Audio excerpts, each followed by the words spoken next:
all this fuss over one YT boy who didn't get into Juilliard? Are y'all smoking crack? Like, is it crack? Okay. Hi, I'm Q. Welcome to A Tape. Am I returning back to form? I don't know. I don't want to rant. I really don't, but I have something to say. All this fuss over one white boy on TikTok who couldn't get into Juilliard. A boy who is allegedly cosplaying poverty in New York City when he comes from an affluent southern home in Georgia. Really? Really? So for those of you that don't know, there is somebody, I don't even know if I want to say this person's name. Like, to be honest, I'm not even sure if I want to say this person's name. And so I won't. I don't know. I won't. If you know what one, like, you know, you can put it in the comments below, but I don't really want to say his name. Fuck this person. Like, fuck this person. Like, I feel a lot of things. I feel like a lot of frustrations. I almost feel slightly delirious seeing this play out in real time. So for those of you that don't know, fine, I'll say his name once, but not again. There is this white boy on TikTok by the name of Axel. I'm going to redact his last name, who makes these videos about how he lives in a closet in New York, how his bed is on top of his stove, is on top of his table, is on top of his latrine, is on top of his books, is on top of his laptop, is on top of the cockroaches, the leaky pipes, and all of these things going on. He lives in New York, and he essentially makes all these videos about how he's so poor, He lives in this building that's confined, which I didn't even have a problem with. I don't have a problem with the poor and working class talking about their conditions. But you see, I feel like there was always something about the videos that he made that just rubbed me the wrong way. And you know what I mean. Like, you see certain things, it's like you can't put your finger on it. You don't have the words to describe what is going on. But you're like, okay, whatever. Because, for example, I watch videos, I read content, I read firsthand accounts, I'm reading papers on housing apartheid all the time. Lack of housing is a huge problem. People being homeless is a huge problem. People living in literal OSHA violations, a huge problem. Not up to code, huge problem. It's not like it's not as though we aren't aware of what is going on with people getting housing and the sort of fuckery. Should I have been cussing? I'm so sorry. People engaging in all sorts of tomfoolery as it pertains to housing for the poor and working class, which really, housing is a necessity. Everybody, if you have to pay rent, like, it doesn't matter if the building is, which you can talk about this later, like luxury housing, luxury apartments, floor to ceiling. If you have to pay for rent and you don't own property, if you do not own a house, that is something you have to do to survive. Like, you have to pay for rent in order to live somewhere. And if you don't, you become a houseless person. Another conversation for another day, not the focus. So this guy, he would essentially post all of these videos about how he's so poor and lives in this box, this shoe box that he got from not even Foot Locker, but TJ Maxx. And he would talk about how, I would buy food from people selling food on like the street corners and floor in New York City. I'm like, God. There's something, I don't know, maybe it's like the difference of culture, maybe it's like the difference of racial background, but I'm like, there's no fucking way. There's no way. And it's not even that poor people don't eat food from the floor. It's not that people aren't dumpster diving. I didn't say that.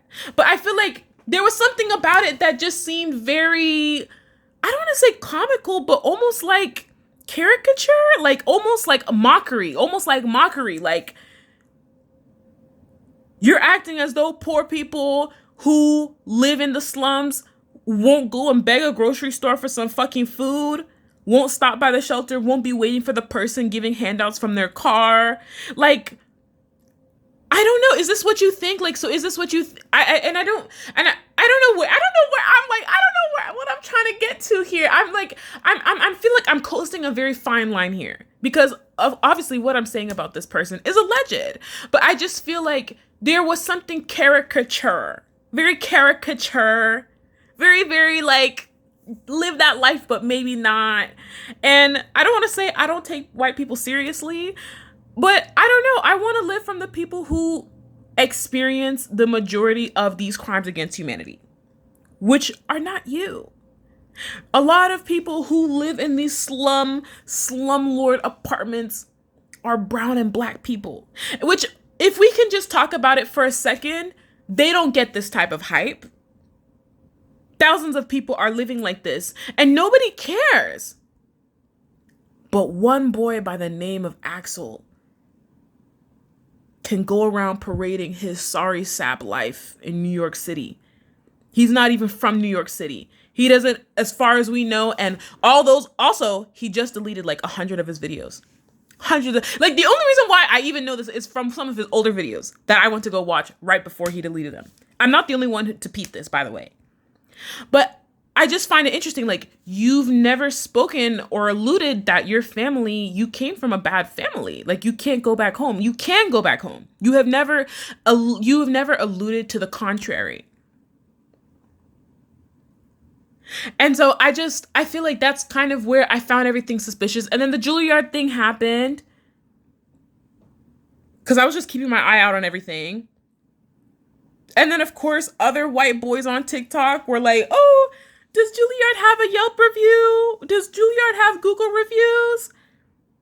And then next thing you know, production agency, co-producer at HBO, celebrity, Addison Rae's teen, and Addison Rae Connect from Netflix, Kardashians. Like, all these people just coming out to extend the olive branch of opportunity. People who can't act and make shitty music. Talking about, oh my God. Oh my goodness. It's okay. Everybody gets rejected. Look at me now. I'm disgusted. Like, you know, I'm just disgusted. Like, am I the one that just feels like disgusted? Like, I'm disgusted. I feel disgusted. I feel like it's like a joke. It's like a joke. I feel like I am going to become a villain. Like, I feel like this is like a part of my origin story. How many people live in struggle, talk about their struggle, get ridiculed? People who don't have access to resources. People who live in the fucking slums. People who are poor and working class. Do you guys know how many people Juilliard accepts into their Bachelor's of Fine Arts acting program a year? Just guess. It's about 10 to maybe 22 people max. I think last year it was 18 people.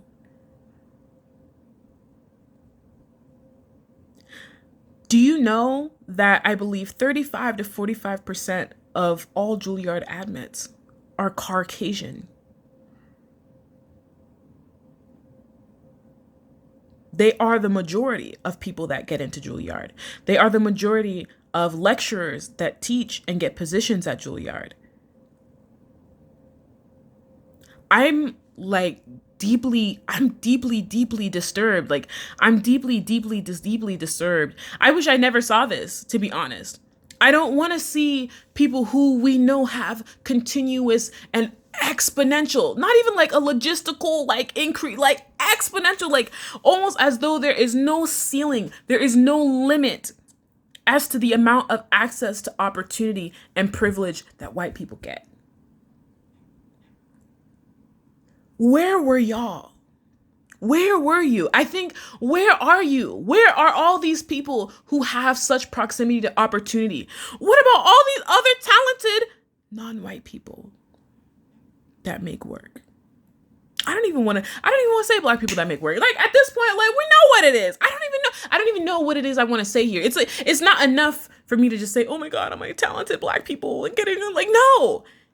There's no limit to opportunity that this kid will ever get. If he wanted to swindle his way, if he literally wanted to change his name, get on LinkedIn, put Juilliard in the title, claim that he went, until they call the student union, until they call student records at Juilliard, who would be none the wiser? He could literally move to LA right now and lie and say that he went to some conservatory and then came back and then went to Juilliard and then went to somehow Berkeley. And like people just, because a lot of the people I feel like in this space, which I've kind of talked about on some of these lives, are grifters.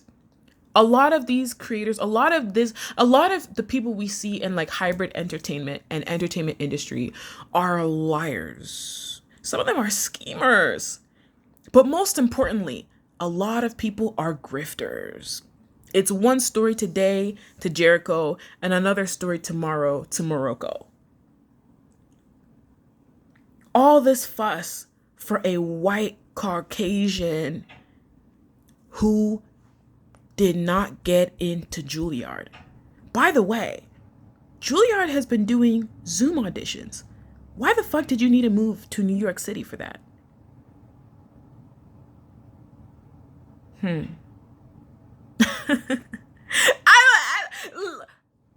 You see, don't let me quote information I know. Don't let me call a friend. Don't let me call a friend. You and I know that Juilliard's auditions were over Zoom. And it's been that way for like the past 3 interview sessions. Why did you need to move to New York City? And I think ultimately something that I feel like disgusted about around this like championing, it's not as though we've seen this guy's work, which some people would say him cosplaying poverty could be a part of like an acting reel that he could put in a portfolio. Don't ever say something like that to my face. I will slap you. Disgusting. Don't ever say something like that. It's not even funny. We can laugh about it for 3 seconds, but it's not funny. Stop. You cosplaying people when you come from some affluent Southern Caucasian family from the South is not a joke. Like, that shit makes me sick. That shit makes me sick. You can't even use your privilege and just get into short films. You can't even go to New York and say, you know what? I just thought this would be cool to just see Wagwan. Let me not spend above my means, even though it's my parents helping me pay. Like, even though they can help me pay for rent, it doesn't matter. Let me just humble myself. But why make a spectacle out of it? And I think that is always where I start to notice when things start to happen. When the spectacle starts to come, when the spectacle starts to arrive from the dirt, when they start to rise and stand, when situations start to rise and stand in the name of spectacle, that's when I start to really look at things, I think, a little bit different. I think that's when I start to notice, like, is this like a bit? Like, is this like a joke? Like, is this a character? Because right now, when I first saw it, I thought it was a character. Whenever I see some certain videos, I don't even watch certain things, which is why I don't even get recommended certain things. Certain things were sent to me, right? That's even how sometimes I will come across certain people's videos at all, to be completely honest, unless it's some sort of like first circle of information. Like if I need to read like a paper or a book or something like that. But like, you see these sort of videos, you hear this sort of audio, you read these sort of non-verified, fake news, information. Can I even call it that? Like speculations. And when it starts to seem like into the name of spectacle, like there's a spectacle around what is going on, I really have to look at what are you people talking about? You cosplaying poverty in New York City, God forbid, I hope nobody ever uses something like that in an acting reel. That shit makes me sick. I hope anybody looking at that shit will be like, in the trash. You couldn't find any other way? Can't you didn't even disclose to people. You see, where is the FTC? Where is the FCC? Where is the Federal Communications Commission? So, out of the whole rant that I really have here, what do I really want to say so that I can let you people go? All this fuss, All this fuss for a Caucasian boy on TikTok who didn't get into Juilliard. There are only about 10 to maybe 20 to maybe 25 people max that Juilliard accepts for its Bachelor's of Fine Arts in acting per year. White people are literally the majority of people who go to Juilliard and get accepted to Juilliard, who teach at Juilliard, who work at Juilliard. And it is publicly available. If it is the case, Mr. Axel, that you were cosplaying poverty in New York City with the rest of your brown and black neighbors in that building to get hype, I hope both of your legs break. I hope something terrible happens to your face, that you will never, ever be able to be any sort of first pick in that industry. That shit makes me sick. That shit makes me sick. Cosplaying and caricaturing and I almost feel it's a mockery of people who live that way. Of people who this is their life experience, being pushed out of their neighborhood, having to be coerced into living in some sort of slumlord conditions. If it is true that you were here doing caricature and cosplaying poverty, I hope thunder strikes you down. There's no other way for that. That is disgusting. That is disgusting. But then the third part of my whole grievance here is that a lot of people don't get into Juilliard.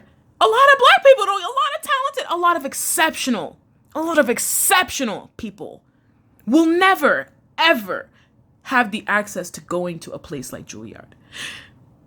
I said this in one of my other videos, and I don't know, I think it was with Kanye West, getting resources. You think there aren't other Kanye Wests running around the south side of Chicago? You don't think there are other talented black kids who are exceptional, have an amazing ear, and have extreme talent that could be some other quote unquote Kanye? I said it in that video then, and I'm gonna say it now. I even say it with myself in some of my grievances of things that I see in the work that I do in my real life when I am not an automaton. That the best never make it. The best never make it. Fourth point, I don't even think people have seen like your work. I think that like it's just and once again, like I said, I'm not counting anybody cosplaying anybody's poverty in New York City to be a part of your little bit for your little fucking portfolio. Fuck you. To be honest, you wanted to be an actor, you probably should not have left Georgia. To be completely honest. I was literally talking to a friend who she is literally a development director at one of the big five. Let's just say that. She works at one of the big five, or is it one of the big four? It's one of the 4 or 5 big conglomerates that own all of these production studios in Los Angeles, at least in the United States of America. Why did you leave Georgia? The chances of you getting into Juilliard was low. So if you needed training and you needed to be in work and art quickly and at a much higher rate and accessibility than you would in a New York City, you probably should have stayed in Georgia. All that affluent, all that big ass house you were showing us some of your former videos and pictures, which I'm not trying to send anybody on a wild goose chase, a witch hunt, but it seems your family is jet setting. They're going from sea to shining sea. I'm disgusted. I haven't seen your work. Let's see your work, huh? Let's see some work. All these people, and it wasn't, do you know the people that brought up this grievance around like one white boy doesn't go in? It wasn't even black people. Do you know who brought it up first? White people. It was the people that they didn't get into RISD. They got into like the other one. They didn't get into Cal Arts, they got into RISD. Or they got into RISD and not Cal Arts. They got into Columbia, but not Berkeley. Those white people are the ones that are like, bro, you little weasel. Never underestimate other white people's grievances with not being on top. Disgusting. So I see good work all the time. I see good, excellent work all the time. And I haven't seen any of yours. Like, how is it that you now have proximity to access and resources to projects and opportunities where you still need training? You still need training. Like, we haven't seen your work. Of all the people who need an opportunity right now and that are good and exceptional, have bodies of work that they can show and vouch for. And so far, your name isn't there. So the fact that you have all this proximity, I think it makes me sick. I'm even more like I'm even more sick to the fact that, like, it's the same story. Like, it's the same story. Like, he is one part of this, but it's like all these people who they had all this opportunity to give somebody funding, to let somebody in a project, to have a conversation, to fly them out to some mansion for some NFT minting party in Los Angeles. Where are y'all? I'm disgusted. Like, you can't see my face. Like, my face. You can't see my face. Well, like, it's disgusting to me. Of all the people where we can look at their work, and if we were all championing and screaming, like, give this one person a chance, like, your name shouldn't be there. But that is a tale as old as whenever that one Spaniard was going around telling everybody he was better than all the non-white looking people.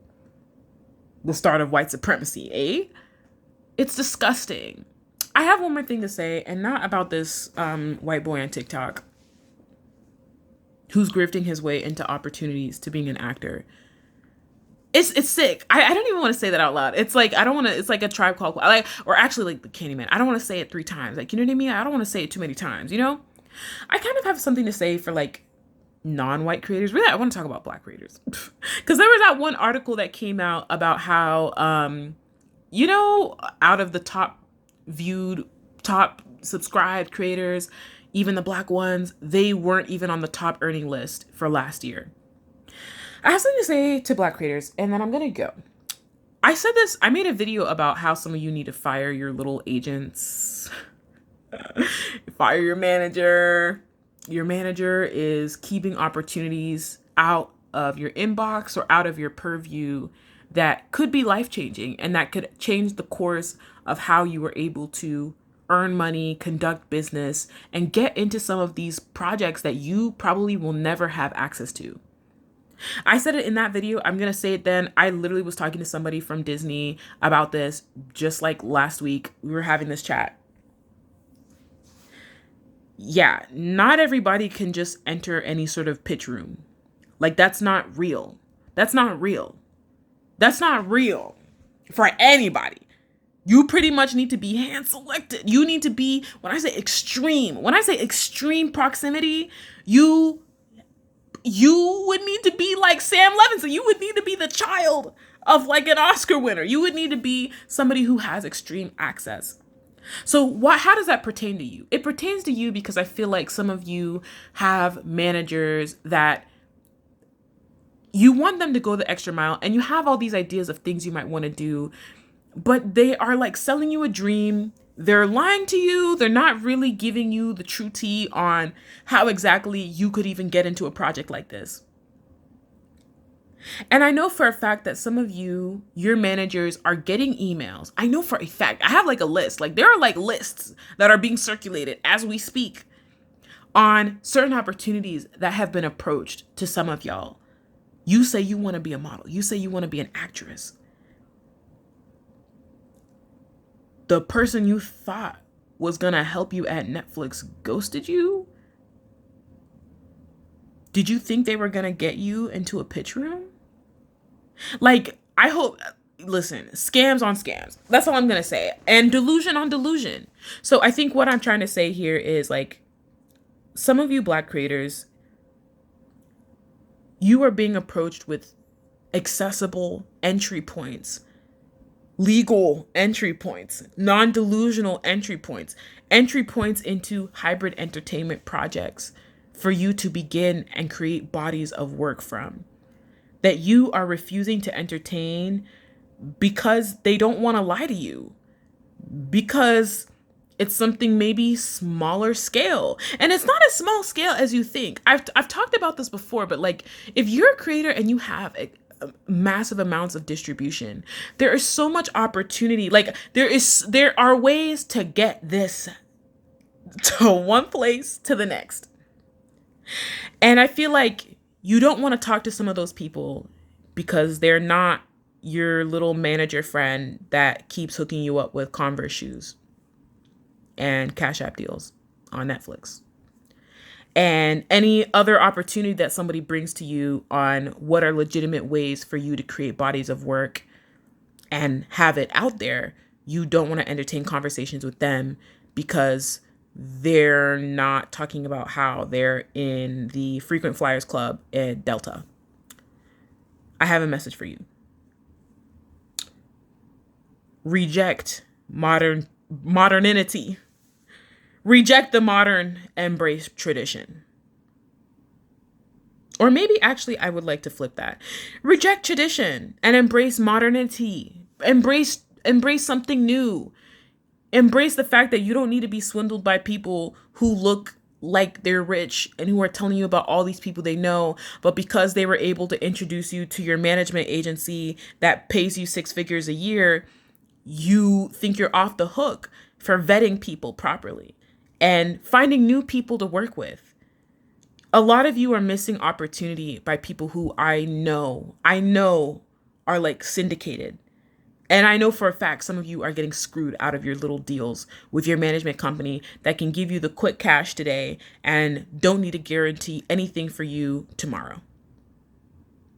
If you have more questions, you could email me. Maybe I'll stop being so vague. But any more details I give on my end, honestly, I might end up doxing myself. So I won't do that, and I will stop there. That's all I have to say. Good luck. Good luck. Good luck. Good luck. All this fuss for one boy that did not get into Juilliard, but somehow is about to find his way into a project with millions and millions and millions of dollars in funding that he would never, ever get access to if he weren't a white boy that didn't get into Juilliard. Godspeed. I don't know what else to say. If you made it this far, bro, put like a cash emoji, because I swear, like, the scam is real. Put like a cash emoji, put a strawberry emoji, and I will see you guys in the next one. This has been another one of my tape. I'm Q, and I'll TTYL. Ciao, ciao.